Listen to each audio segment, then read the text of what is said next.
Iran Israel के बीच अचानक cease fire कैसे हो गया? इस सवाल पर अब पश्चिमी मीडिया ने दावा किया है कि इसराइल सीज फायर के लिए इसलिए तैयार हुआ क्योंकि उसे अली खामनेई की हत्या करनी। ईरान के भीषण मिसाइल हमलों की वजह से इसराइल खामनेई को मार नहीं पा रहा था, लेकिन सीज फायर होने के बाद अब इसराइल ने पूरी ताकत से खामनेई को मारने का मिशन शुरू कर दिया है, ऐसा दावा किया जा रहा है। देखिए।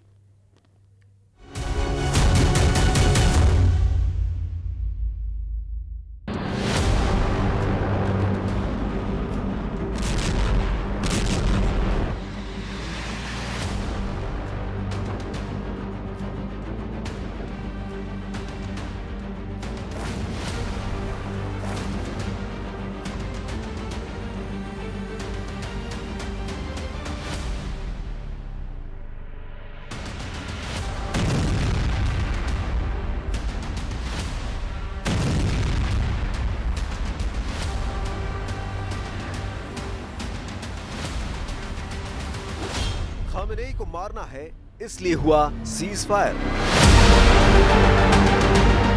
क्या 86 साल के सुप्रीम लीडर अली खामेनेई को जान से मारने के लिए अमेरिका ने इजराइल और ईरान के बीच सीज फायर कराया है?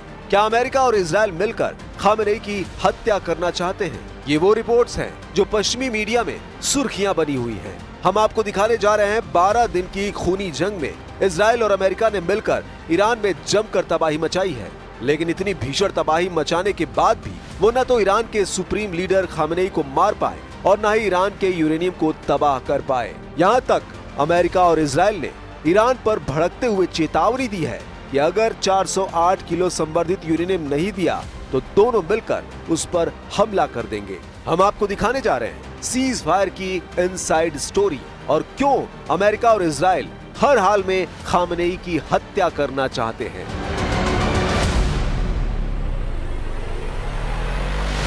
जबरदस्त तैयारी और प्लानिंग के बाद इजराइल ने अमेरिका की शह पर 13 जून को ईरान पर ऐसे ताबड़तोड़ हमले किए कि 13 से 14 जून के बीच ही ईरान के टॉप 11 परमाणु वैज्ञानिक और टॉप 13 जनरल और अफसर मारे गए। लेकिन तमाम कोशिशों के बावजूद अमेरिका और इजराइल ईरान के सुप्रीम लीडर अली खामेनेई को नहीं मार पाए।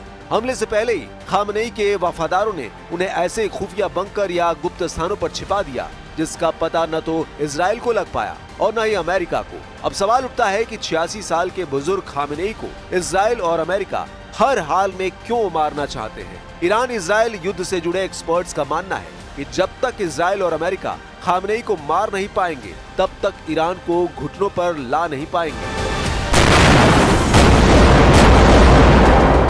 86 साल के खामेनेई ईरान में पिछले 36 सालों से एक छत्र शासन कर रहे हैं और युद्ध के दौरान ईरान में किसी भी संगठन या ग्रुप ने उनके खिलाफ बगावत नहीं की है। इजराइल और अमेरिका को सबसे बड़ा डर यह है कि अगर खामेनेई को नहीं मारा तो खामेनेई अपने बचे हुए परमाणु वैज्ञानिकों को एटम बम बनाने का आदेश दे सकते हैं। खुद राष्ट्रपति की प्रेस सचिव कैरोलिन लेविट ने इसी हफ्ते मीडिया के सामने कहा था कि अगर खामेनेई ने आदेश दे दिया तो ईरान 2 से 3 हफ्ते में परमाणु हथियार बना लेगा। इसलिए एक्सपर्ट्स दावा कर रहे हैं कि 12 दिन की जंग के बाद इसीलिए सीज फायर किया गया है ताकि खामेनेई पर फोकस कर उन्हें मारा जा सके। खुद इजराइल के रक्षा मंत्री इजराइल काट्ज ने माना है कि इजराइल खामेनेई को अभी तक मारने में नाकाम रहा है। जरा देखिए काट्ज ने क्या कहा है।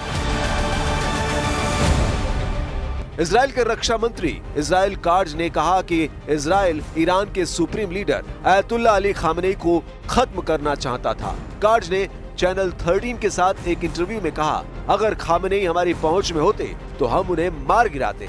काट्ज ने भी कहा इजराइल खामेनेई को खत्म करना चाहता था लेकिन ऐसा करने का कोई मौका नहीं था। काट्ज से जब पूछा गया कि क्या इजराइल ने अमेरिका से इसकी इजाजत मांगी थी, उन्होंने जवाब दिया, हमें इन चीजों के लिए किसी की इजाजत की जरूरत नहीं है। खामेनेई को बचा रहा रूस, एटमी ठिकाने पर सुप्रीम लीडर। इजराइल ने ऑपरेशन राइजिंग लायन के जरिए ईरान को भीषण नुकसान पहुंचाया, इसमें कोई शक नहीं है। लेकिन यह भी सच है कि खामेनेई और 408 किलो यूरेनियम का कुछ पता नहीं चल रहा है, जो इजराइल का मेन टारगेट था। दावा किया जा रहा है कि इजराइल और अमेरिका को लग रहा था कि 13 और 14 जून को हुए भीषण हमलों के बाद ईरानी सेना घुटनों पर आ जाएगी और वो आराम से बाकी जनरलों और परमाणु वैज्ञानिकों की तरह अली खामनेई को भी मार देंगे। लेकिन ईरानी सेना ने मिसाइलों से इजराइल पर ऐसा पलटवार किया कि 17 जून के बाद से इजराइल में ईरानी मिसाइलों ने तबाही मचा दी।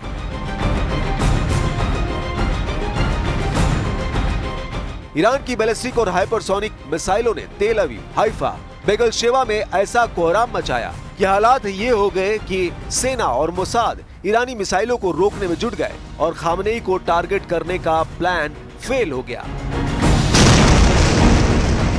12 दिन की जंग होते होते अमेरिका को भी एहसास हो गया कि ईरान अपनी मिसाइलों से इजराइल को तबाह करने लगा है।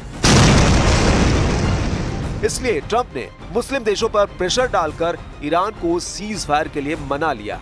अब सीज फायर हो चुका है और इजराइल पर हमले बंद हो चुके हैं। इसलिए अब इजराइल और अमेरिका ने फिर से खामेनेई को मारने का प्लान एक्टिव कर दिया है, ऐसा रिपोर्ट्स में दावा किया गया है। लेकिन सवाल उठता है कि आखिर खामेनेई है कहां?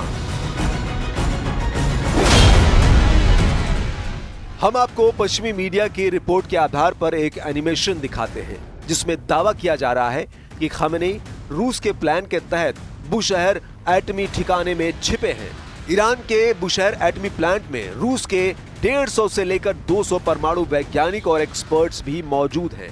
उसी प्लांट के किसी परमाणु बंकर में खामेनेई छिपे हैं। अनुमान तो यह भी लगाया जा रहा है कि बुशहर एटमी प्लांट में ही ईरान का 408 किलो संवर्धित यूरेनियम छिपाया गया है। बुशहर एटमी प्लांट का दावा इसलिए भी सच लग रहा है कि ईरान पर 12 दिन तक हमले के दौरान इजराइल और अमेरिका ने बुशहर एटमी ठिकाने पर एक भी बम नहीं गिराया, क्योंकि रूस ने धमकी दी थी कि अगर बुशहर एटमी ठिकाने पर हमला हुआ तो रूस सर्वनाश कर देगा।